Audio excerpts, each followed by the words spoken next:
The sprint duathlon consists of a 5k run, a 20k bike, followed by another 5k run. The mean finish time of all, right, see that? It says all male participants, the mean of all. So that's the mean of the population, right? The mean of the mean finish time of all males in a recent large class was 1.54 hours. So that's 1.54 hours, right? That's mu, the mean.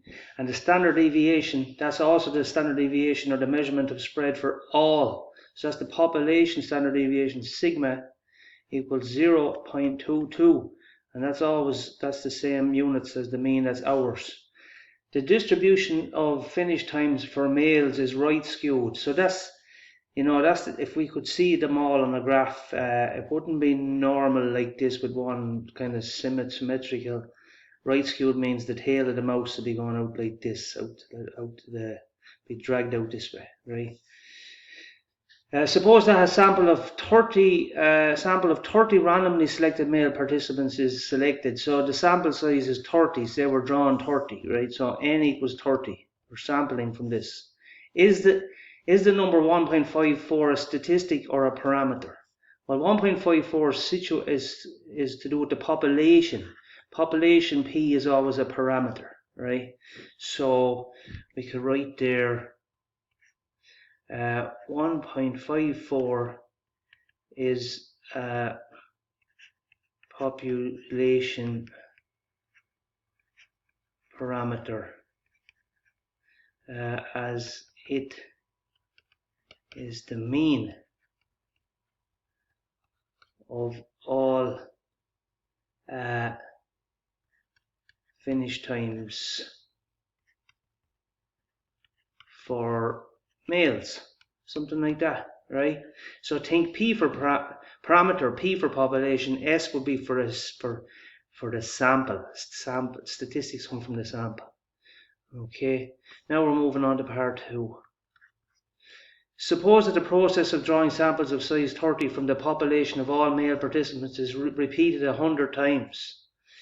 If possible, sketch and describe what the sampling distribution of the means will look like and state the approximate mean value of the distribution. Well, the mean of the sample means, right, if we had 100 samples, each of size 30, the mean of the sample means will always be equal to the population mean, right? So the mean of the sample means will be x bar is one sample mean, but in the long run the mean of the sample means, maybe we can use this symbol.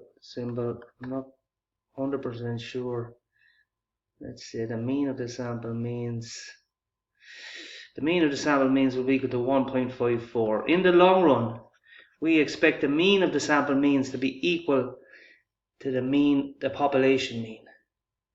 Okay, it's a bit head wrecking, but there it is. Right, the mean of the sample means. I'm just not 100% clear on my symbols here, but anyway, the mean of the sample mean is 1.54 hours, right? Now, the standard deviation of the sample mean, the standard deviation of the sample mean, sigma x bar, is going to be this is the formula. We have sigma, which is the population standard deviation, divided by the square root of n, the square root of sample size, and that's going to be 0.22 divided by root 30. So I get up our calculator, and we 0.22 divided by the square root of 30, and we get 0.04, more or less, rounded, right? 0.04. Now, remember, our population was right skewed, but when we draw samples like this, the sampling distribution will always be normal, right? So the sampling distribution is going to look symmetrical like this, one hump in the middle, and down the center here is going to be the mean of the sample means, which is going to be 1.54, and there's going to be three deviations out to the end here and 3 out this way negative. Now each deviation, this guy here is going to be plus 0.04. So I could have made it a bit bigger, but that's going to be there 1.58. And adding on another 0.04, we're going to have 1.62 and so on. And here we're going to have 1.66. And going the other direction will be knocking off 0.04 every time. So in here is 1.5.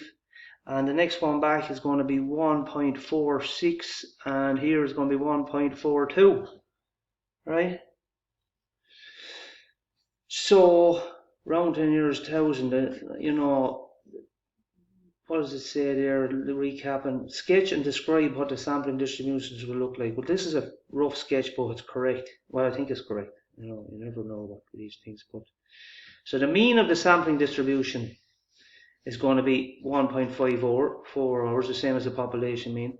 But the standard deviation will be different. It depends on the size of the sample. So it's sigma divided by root n, and we get 0.04.